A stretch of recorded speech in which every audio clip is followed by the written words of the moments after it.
네, 미국은 이렇게 통화정책 기조 변화를 앞두고 있는 상황입니다. 경제 대국인 미국이 통화정책 기조의 변화를 앞두고 있기 때문에 특히나 좀 취약한 신흥국들 가운데에서는 불안에 떨고 있는 나라가 많을 것 같습니다. 얼마 전에는 또 브라질 같은 경우에 국제 신용 등급이 강등되는 사례가 있기도 했는데 특히 이렇게 대국이 통화 정책을 변화시킬 때 많은 나라들이 또 디폴트에 빠지는 경우가 많아서 이 불안감이 확산되는 것이 아닌가라는 생각이 듭니다. 오늘은 이 문제에 대해서 자세하게 짚어보도록 하죠. 한국경제신문의 한상춘 논설위원 나오셨습니다. 안녕하세요. 네, 안녕하십니까? 네, 신흥국에서는 이미 자금 이탈이 시작이 되고 있고 이에 따라서 디폴트에 대한 우려가 심화되고 있는데요. 먼저 그 움직임 최근에는 어떻게 포착되고 있습니까? 예, 말씀대로 그 금리 위기, 미국의 그 제로금리 정책과 양적 완화 정책으로 인해서 신흥국에 작년까지 들어갔던 자금이 약 한 2조 달러가 넘는 상태거든요. 네. 이러던 것이 이제 미국의 금리 인상이 이제 우려가 되면서 신흥국에서 자금이 빠지기 시작했는데요. 지금 한 1조 달러 정도 빠지고 있다. 예. 그리고 그 규모가 대체로 중국 증시, 한국 증시에서 달러의 자금이 많이 빠졌던 올해 그 6월 이후에 그 집중되고 있다 이렇게 보시되는데요. 자금이 많이 빠지긴 했지만 아직도 1조 달러 정도 신흥국에 있는 상태거든요. 네. 그래서 우리 그 코스피 지수 890에서 지금 지난 주말에 제가 종가는 모르겠습니다. 한 1900, 한 뭐 30, 40 이렇게 됐을 것 같고 중국의 그 상해 지수도 1700에서 지금 3200대 이렇게 돼서 전체로 보면 너무 이런 것을 좀 이렇게 하얀국께서 언제 지적했습니다는 너무 이런 자금 이탈 문제에서 너무 증폭해가지고 얘기하시는 분이 많은 것 같습니다. 네. 근데 아직도 이제 신흥국은 자산 가치가 많이 올라가 있는 상태다 이렇게 보시면 되겠는데요. 객관적 현실을 잘 본 각도에서 우리가 우려사항은 짚을 필요가 있는 사항이거든요. 그런 각도에서 보면 지금 그 미국의 금리 인상 앞두고 가장 그 이렇게 우려되는 것이 역시 신흥국에서 취약한 국가들의 그 디폴트 우려, 이 투자자적인 측면에서는 가장 우려하는 사항 아니겠습니까? 그렇죠. 이 국면이 아닌가 생각하는데요. 우리가 보면은 이제 디폴트는 국가의 채무사항입니다. 그리고 이제 사실 그 국가 채무사항이 어떻게 그 적응할 수 있는 것이냐 하는 측면에서는 외환보유가 중요하다 이렇게 보시면 되겠는데요. 그래서 외환보유고 대비해서 국가 채무 이렇게 비율까지 따진다 이렇게 보겠습니다. 네. 그런 각도에서 고위험국이다 하는 것은 자체적으로 지금 외환보유고 대비해서 국가 채무를 이렇게 대응하지 못하는 이런 국가들이 이제 고위험국으로 분류되고요. 그 다음에 중위험 국가들은 대체로 보면 외환보유고 대비해서 국가 채무가 좀 많은 국가들, 그리고 저위험 국가는 외환보유 대비해서 국가 채무가 아주 적은 국가들, 네. 이런 국가들이 되겠다 이렇게 보겠습니다. 한 가지 말씀드리면 오늘 그 자막에 제가 이상한 자막을 좀 봤어요. 어디요? 한국금융연구원에서 중국에서 경착륙 우려와 함께 외환위기가 발생한다 이런 얘기하는데요. 예. 그 외환위기라는 문제는 외화가 유동성이 부족한 문제이지 않습니까? 예. 위기의 성격을 정확히 봐야 되거든요. 오늘과 헷갈릴 가능성이 있기 때문에. 근데 이제 중국 같은 경우에는 저 자막이 그대로 된다면 시청자 여러분께서 중국이 외환위기가 발생할 가능성이 있느냐. 왜냐하면 지금 외화가 전 세계 한 40% 정도 되는 한 3조 6천억 달러 정도를 갖고 있는 상황 아니겠습니까? 그런 측면에서 보면 중국 같은 경우에는 외환위기가 아니라 사실 그 중국의 위기가 나타난다면 만약에 위기가 나타난다면 실물 경제 위기다 이렇게 보여지거든요. 그렇죠. 외화 보유고가 높으니까요. 그렇습니다. 그렇기 때문에 이런 표현을 좀 적당하게 잘할 필요가 있다. 이렇게 어려울 때일수록 한국금융연구원에서 저런 표현이 나올지 모르겠습니다는 저런 것을 좀 잘해야 된다는 걸 말씀드립니다. 위기의 성격을. 그래서 오늘은 왜 그 얘기를 드냐면 오늘은 국가 채무와 관련된 국가 채빚과 관련된 디폴트 위기다 이렇게 보시면 되겠습니다. 네. 위기의 각도가 다양하거든요. 그래서 좀 이렇게 어려울 때일수록 그런 것을 좀 정확하게 표현해 주는 거에 굉장히 중요하겠다는 걸 말씀드립니다. 네, 디폴트에 대해서 여러 가지 기준을 또 제시를 해주시면서 고위험국과 중위험국 그리고 저위험국 이렇게 기준을 세워주셨는데 그렇다면은 미국의 금리 인상 이후에 디폴트에 빠질 수 있는 고위험국으로는 어떤 나라들이 있겠습니까? 예, 공교롭게도 이미 그 디폴트에 빠진 국가가 있죠. 올해 그 푸에르토리코 같은 경우에는 네. 이게 좀 아이러니한 현상이죠. 이 푸에르토리코 같은 경우는 자치령인데 미국의 자치령. 그렇죠. 금리 인상 앞두고 본인의 그 자치령이 먼저 디폴트에 빠진 상황. 이게 좀 아이러니하다 이렇게 볼 수 있습니다. 아무래도 뭐 자치령이라는 것은 한 국가를 인정한다 한다면 충분히 그럴 소리가 있습니다는 역시 이런 문제를 두고 국제사회의 어떤 냉혹한 현실을 그대로 보여주는 것이 아닌가 생각하고요. 또 한 가지 그 디폴트에 직면한 국가가 있죠. 우리가 이제 일전에도 한번 알아봤습니다. 역시 내전이 오랫동안 지속되면 크레딧, 신용도 문제에 대해서 아주 네. 결정적 문제가 있지 않습니까? 그런 각도에서 보면 우크라이나가 지금 사실상 그 테크니컬 디폴트 상태다. 이렇게 보시면 되겠습니다. 테크니컬 디폴트 상태라는 것은 사실상 그 디폴트 국면에 처해 있다고 볼 수 있습니다. 그런 각도에서 여기 이제 나오고 있습니다는 우크라이나 같은 경우에는 지금 IMF의 구제금으로 연명하는 이런 상황이거든요. 그런 각도에서 보면 향후에 미국의 금리 인상 이후에 디폴트에 처할 수 있는 가능성이 가장 높은 것이 역시 내전의 종식 여부가 지금 상당히 어렵다고 이렇게 본다면 네. 가장 후보로서 골드만삭스 같은 데에는 이렇게 우크라이나를 꼽는다 이렇게 됐습니다. 네, 중남미 국가들도 지금 이 국가 채무 문제가 상당히 심각하지 않습니까? 현황이 네, 어떤가요? 중남미 국가들이 지금 지난주에 그 브라질에 지금 네. 모두에서 이제 말씀해 주신 것처럼 브라질의 그 국가 신용 등급 정확히 얘기하면 국채 등급을 이렇게 투기 등급으로 떨어뜨려서 예. 아마 이 문제가 이렇게 되는데요.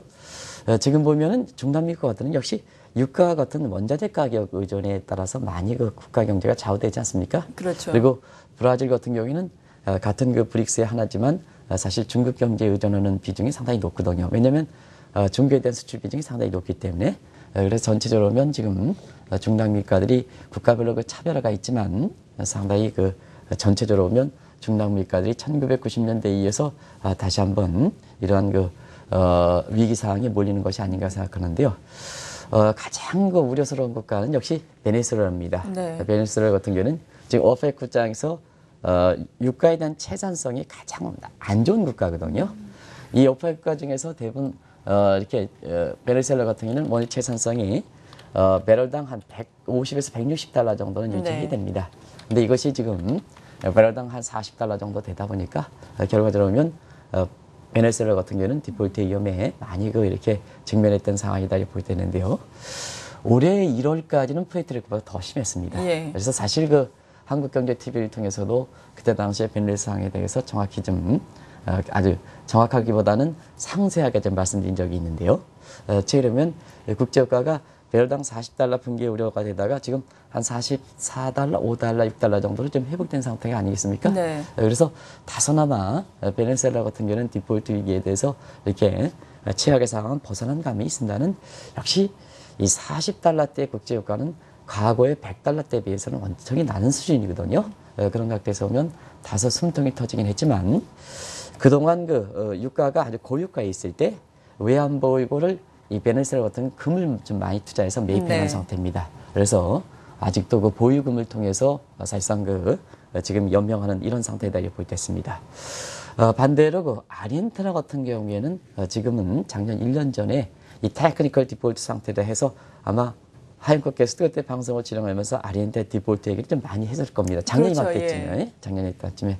그러나 최근에 보면 아르헨티나가 가장 각광을 받는 국가로 변신한 것도 최근에 그 상황이 중남미 국가 입장에서 상당히 좀 서로 대조적 움직임을 보이고 있다고 보게 됐습니다. 네, 말씀을 하신 것처럼 아르헨티나 같은 경우에는 지난해에 불과 1년 전에 이렇게 기술적인 디폴트에 빠졌음에도 불구하고 올해 미국에서도 이렇게 보도가 나올 정도로 채권 시장이 화랑을 이어가고 있는 이유가 특별히 어디에 있는 건가요?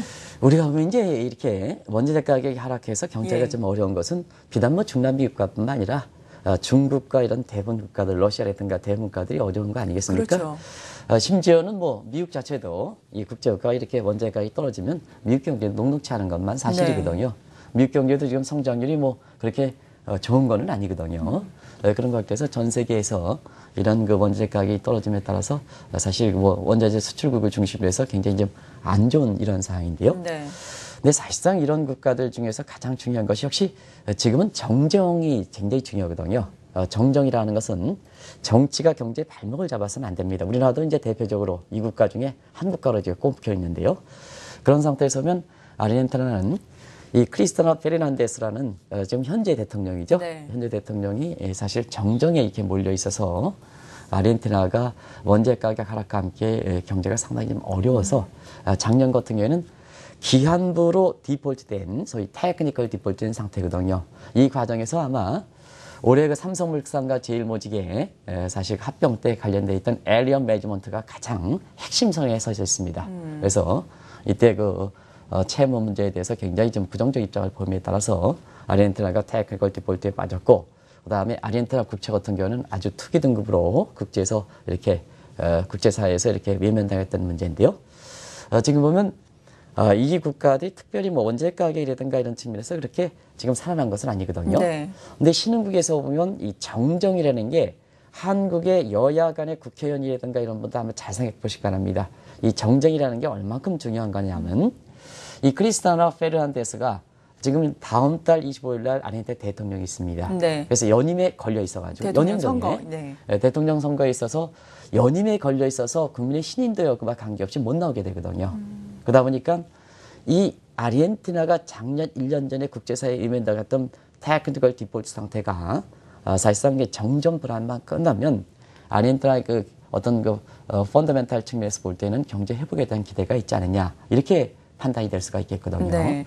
그리고 또 한 가지는 그동안 아르헨티나가 테크니컬 디폴트 상태에 빠지면서 사실 아르헨티나 국채가 굉장히 좀 가격이 많이 떨어졌지 않습니까? 그렇죠. 그러면 경기 회복에 대한 기대가 함께 저가에 대한 인식이 투자 각도에선 투자 매력으로 증대하는데, 이게 체리 피킹이라 그럽니다. 그래서 체리 피킹 매력까지 더해서 최근에 보면 국내 그 매스컴이라든가 미국에서 이렇게 월스트리트저널이라든가 이런 데 특집으로 다를 만큼 아르헨티나 국채가 1년 만에 확 변신했다 해서 매력적인 투자 대상으로 부각된 상태거든요. 그리고 이 매력적인 국채 투자의 그 투자 대상이 누가 매입하느냐가 굉장히 중요하거든요. 크레딧 문제 관련해서. 예. 그런 각도에서는 일반적인 그런 개인 투자가들이 아니라 뭐 개인 투자가들도 이렇게 적을 수 있습니다는 골드만삭스 같은 JP모건 같은 국제 세계 플레이어들이 믿을 수 있는 기관에서 사준다는 얘기거든요. 그런 것이 바로 신흥국의 정정 문제라, 이렇게 보시면 됐습니다. 네. 반면에 앞서서도 이야기가 나온 것처럼 중남미의 다른 국가, 브라질 같은 경우에는 지난주에 또 세계적인 신용평가사인 스탠더드 앤 푸어스가 신용등급을 하락을 시켰습니다. 지금 투기정 등급으로 하락을 한 상태고 전망도 상당히 부정적인 상태인데, 아르헨티나 같은 경우에는 포퓰리즘적 경제정책을 폈던 대통령이 이제 또 대통령 선거에 못 나온다라는 이슈가 오히려 호재가 됐다라고 말씀을 해주셨는데, 브라질 대통령도 이러한 이슈가 있었는지, 브라질의 요즘에 경제가 좋지 않은 이유는 어디에 있는지 궁금한데요. 요즘 이제 브라질이 제2의 아르헨티나가 될 것이냐 하는 네. 이런 측면, 정정 문제 관련해서 어려운 사항과 그다음에 지금 하얀국에서 간접적으로 시사했습니다는 아르헨티나의 그 크리스티아나 페르난데스가 만약에 대통령 선거에 안 나옴에 따라서 실제 앞으로 아르헨티나 경제 상황 관계없이 그 기대에서 지금 많이 국제사회에서 부각되지 그렇죠, 않습니까? 예. 그러면 지금 사임설이 내돌고 있는 호세프 대통령이 만약에 사임했을 때는 또 아르헨티나의 그 좋은 모습으로 경제될 것이냐 하는 것이 국제사회의 그렇죠, 그 관심인데요. 일단 브라질은 상당히 좀 어렵습니다.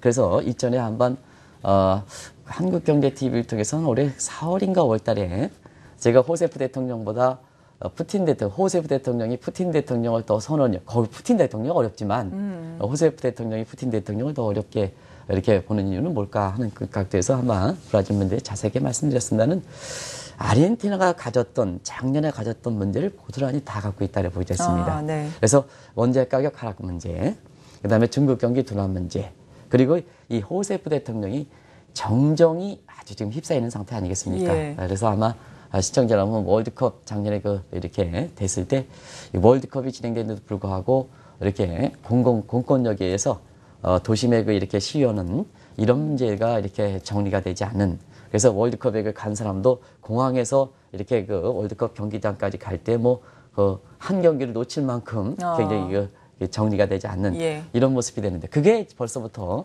지금까지 진행되는 상태에서 경제가 좀 상당히 안 좋았다고 보여졌습니다. 그리고 한국에서 지적했습니다는 정정이 되려면 정책 파퓰리즘과 함께 국민의 그 지지도가 이렇게 끌어올려야 되는 이런 문제가 되기 때문에 네. 재정적 질이 방만할 수밖에 없거든요. 그래서 재정적 질이 방만하다 보니까 재정적 자신에 대해서 국가 채무 문제가 이렇게 되다 보니까 지금 브라질에 있어서는 이렇게 세계 3대 신용평가 하나인 S&P가 브라질 그 국가 신용등급을 투기 등급으로 하락시켰다고 볼 때는데요. 네. 그런 과정에서 사실 브라질 경제는 상당히 좀 어려울 거로 이렇게 보고 있습니다. 왜냐하면 지금은 가장 중요한 게 최고 통수권자의 그 부정부패 문제가 가장 중요하지 않습니까? 그렇죠. 지금 공통적으로 보면 부정부패 당하는 국가들을 한번 보시기 바랍니다. 푸틴 대통령 그렇죠. 그 다음에 사실상 그 브라질 호세프 대통령 그랬죠. 그 다음에 중국도 뭐 시진핑 이렇게 국가 주석이 그 부정부패 문제가 되는 게 아니라 역시 국가 전체적으로 보면 하드웨어 측면에서 소프트웨어가 미스매치 되는 이유는 부정부패가 심하기 때문에 그렇거든요. 그런 것들에서 시청자 여러분 한국 경제는 어떨까 하는 이것을 좀 한번 생각해 보시기 바랍니다. 역시 브라질 같은 경우는 펀더멘탈이 괜찮은데 정정이 아주 경제를 망친 대표적 국가다 이렇게 보겠습니다. 이것이 투기 등급으로 떨어뜨렸던 국가 신용등급이 투기 등급으로 떨어뜨린 이러한 그 모습으로 지금 나타나고 있다 이렇게 보겠습니다. 네, 그렇다면 브라질이 아르헨티나처럼 앞으로 디폴트에 빠질 가능성은 없는지 궁금한데요. 사실상 그 디폴트라는 것은 국가적 채무상에 이렇게 불리형하는 거 아니겠습니까? 네. 그런 것에서 보면 일단은 그 세계 3대 신용평가기관의 S&P가 무디스와 신용등급 조정하는 문제에서 서로 이렇게 다른 움직임을 보이고 있거든요. 3대 평가 중에서는 무디스는 비교적 브라질에 대해서는 안정적 움직임을 보이고 있습니다. 근데 금융위기에는 그 S&P가 상당히 각 그 우크라이나든 그 다음에 그리스든 그 다음에 그 브라질 문제든 작년 같은 경우는 아르헨티나 문제든 굉장히 공세적으로 선제적으로 이렇게 선제적으로 신용등급을 조정해가는 모습을 보일 거로 이렇게 보이는데요. 네. 그런 각도에서는 앞으로 디폴트에 빠질까 하는 측면에서는 S&P의 이런 성향을 한번 잘 우리가 이해해야 필요가 있거든요. 그런 각도에서는 이 3대 신용평가인이 저도 그 2007년대 미국에 있을 때 이렇게 보면은 우리가 보면 세계 3대 신용평가인 하면 아시겠지만 미국의 무디스다 그 다음에 여기가 이제 사실 그렇죠. 이 자막이 이제 제대로 나왔나 이게 한번 확인하기 위해서 왜냐하면 시청자분이 이거 찍으시는 분들이 있어가지고 그래서 이제 제대로 나온 것 같은데요. 그래서 제가 S&P의 어떤 국가 신용도 조정하는 모습을 좀 잠시 말씀드리겠습니다. 그래서 제가 2007년도에 미국에 이렇게 서프라임 모기전이 막 있을 때 이렇게 보면 이 S&P가 마켓 쉐어가 굉장히 떨어졌습니다. 그러다 보니까 회사 자체에서 그 프로핏 문제라든가 이런 문제 굉장히 문제가 있다 보니까 금리를 기점으로 해서 마켓 쉐어를 이렇게 회복하기 위해서 무디스에 떨어진 마켓 쉐어를 구해서 굉장히 공세적으로 이렇게 되는 이런 모습을 보였었거든요. 그런 각도에서 보면 시청자 여러분도 무디스의 안정적인 브라질의 신용등급 조정하는 문제, 그 다음에 S&P의 선제적이고 공세적으로 신용등급을 조정하는 문제, 이 문제도 우리가 좀 정확히 읽을 필요가 있다는 것을 말씀드리는데요. 지금 보면 지금의 그 원재 가격이 쉽게 회복할 수 있냐 하는 측면, 그 다음에 중국 경제가 빨리 회복될 수 있냐 측면, 그리고 사실은 그 정정이 지금 이렇게 호세프 대통령의 중심점인 호세프 대통령이 어떻게 사임할 수 있느냐 문제 하는 측면인데요. 일단은 사실 그 작년 10월 달에 호세프 대통령이 재임했지 않습니까? 그런 측면에서 보면 아르헨티나의 그 대통령 것처럼 대통령 선거가 조기에 임박돼서 여기에 따라서 연임전 걸려서 못 나와서 이 브라질이 이렇게 회복되는 이런 상황은 기대할 수는 없겠다 이렇게 되는데요. 그런 각도에서 보면 이번에 국가 신용등급이 투기 등급으로 떨어지고 난 이후에 이 정정이 더 심한 상태에서 정책 불안 문제와 함께 경제가 망친다는 측면에서 호세프 대통령의 사임론 쪽으로 지금 가는 상태거든요. 그래서 이러한 사임론이 되면 브라질 경제 같은 경우에는 펀더멘탈이 그렇게 세계 7대 대국으로서 그렇게 나쁜 이런 상황은 아니다 이렇게 보여지거든요. 그리고 중국 경제라든가 이런 측면에서는 지금 한번 보면 너무 과잉적으로 이렇게 비관론이 많이 나오고 있다는 이런 대목에 있어서는 사실 너무 이렇게 S&P의 어떤 문제, 이런 문제에서 어렵긴 어렵다 하더라도 일부 사람이 얘기하는 뭐 국가 채무 불이행 같은 디폴트 상황으로 바로 빠진다 하는 이런 쪽의 가능성은 비교적 적지 않겠느냐 생각하고요. 또 한 가지는 7대 경제 대국이 디폴트에 빠지면 어느 국가든 자유롭게 해줄 수 없습니다. 그런 각도에서 보면 이렇게 다른 국가들의 어떤 구제금융이라든가 이런 측면에서 이런 문제를 좀 공동적으로 풀어갈 수 있는 이런 상황으로 전개될 가능성이 있지 않냐 생각됩니다. 네, 그리고 디폴트 하면은 떠오르는 것이 또 유럽 아니겠습니까? 몇 년 전에 유럽 각국의 줄 디폴트에 대한 우려로 인해서 증시가 크게 출렁인 적도 있었는데 이들 피그스 국가들 지금은 어떻게 진행이 되고 있나요? 우리가 보면 이제 그때 당시에 디폴트 우려해서 아마 피그스 국가만큼 굉장히 많이 거론됐던 국가도 없지 않냐 이렇게 생각되는데요. 그렇죠. 근데 이 디폴트라는 것은 그렇습니다. 이게 그때 당시 몰릴 때는 굉장히 어렵다 하더라도 상황이 전개되면 빨리 상황이 또 개선될 수 있다 이렇게 보일 때 있습니다. 그런 각도에서 대표적인 국가가 작년에 테크니컬 디폴트에 받았던 아르헨티나를 들을 수 있고 그 다음에 피그스 국가를 들을 수가 있는데요. 피그스 국가는 아시죠? 지금 하도 이제 한동안 좀 피그스 국가에 대해서 안 나왔으니까 잘 모르시는 분이 많을 것 같아서 설명을 다시 한번 이 간략하게 피그스 해주시죠. 국가들은 포르투갈, 그 다음에 아일랜드, 이탈리아. 그래서 PIIGS라 이렇게 표시하는 국가가 있고 PIGS라는 표시하는 국가가 있는데요. 네. 그 II로 표시하는 것은 이탈리아, 아일랜드. 근데 아일랜드가 이미 이렇게 완전히 벗어난 상태거든요. 그래서 지금은 피그스일 때 PIGS에서 I는 이태리다 이렇게 보일 때 있습니다. 네. 그래서 지는 뭐 잘 아실 거로 생각하고요. 스페인인데요. 지금 스페인 같은 경우도 2년 전에는 디폴트 사항에 몰려있다 하는 것은 잘 아실 거로 생각합니다. 그런데 이 스페인 같은 경우에는 지금은 아주 구조조정을 통해서 개혁을 통해서 가장 통해서 특히나 우리의 지금 4대 구조조정 관련인데요. 스페인 사례를 좀 염두에 두시기 바랍니다. 기득권 포기가 가장 중요했다 이렇게 볼 때 있습니다. 기업도 기득권 포기, 노조도 기득권 포기, 특히 노조의 기득권 포기, 기득권 포기되지 않으면 안 됩니다. 그래서 이제 이런 기득권 포기를 통해서 그레이지 프로보노 퍼블리커 정신, 공생 경제가 되거든요. 이런 걸 통해서 지금 아마 피그스 국가 중에서는 가장 경기가 성장률이 좋습니다. 그리고 경우에 따라서는 유로랜드 19개 회원국 중에서도 2년 전에 디폴트 상황에 빠졌던 스페인이 경제 성장이 올해 같은 경우에는 가장 높은 위치에 될 겁니다. 네. 그리고 자체적인 국채 발행에 성공해서 지금은 디폴트 상황에서 완전히 벗어나게 되는 이런 상황이 이렇게 됐다 이렇게 볼 때는데요. 반대로 기득권에 이렇게 양보하지 않고 이렇게 있었던 이런 이탈리아라든가 그리스 같은 경우에는 아직도 국가 채무 부담이 높은 상태거든요. 네. 그리스 같은 경우는 자막에 나오고 있으면 177%, 그다음에 이태리 같은 경우는 132%, 포르투갈이 지금 제2의 스페인처럼 개혁을 많이 담당하고 있습니다. 그래서 국가 채무 비율이 높긴 하지만 국제사회에서 보면 디폴트에 빠질 우려가 있다 그렇게 보는 것은 굉장히 낮고 오히려 제2의 스페인이 되지 않겠냐 이렇게 보는 시각이 많습니다.